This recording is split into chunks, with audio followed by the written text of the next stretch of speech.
This video response is going to go out to Valerie Reese, and that is because you uploaded a video entitled Steve's Installing a Chicken Coop Around Our Raised Bed Garden.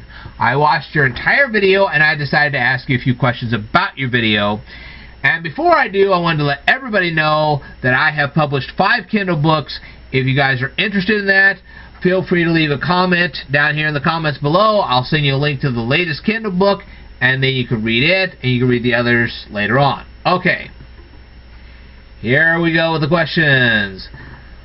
How long did it take for your boxes to arrive? How many parts were in the boxes? How cold was it when you assembled your chicken coop? How long did it take you to assemble your chicken coop? And which animals attempted to get into your garden?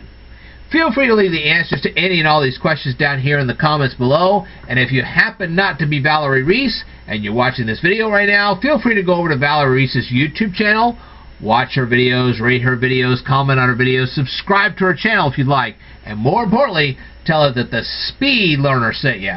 Alright, I will tell you more in a future video, so I'd like for you to stay tuned.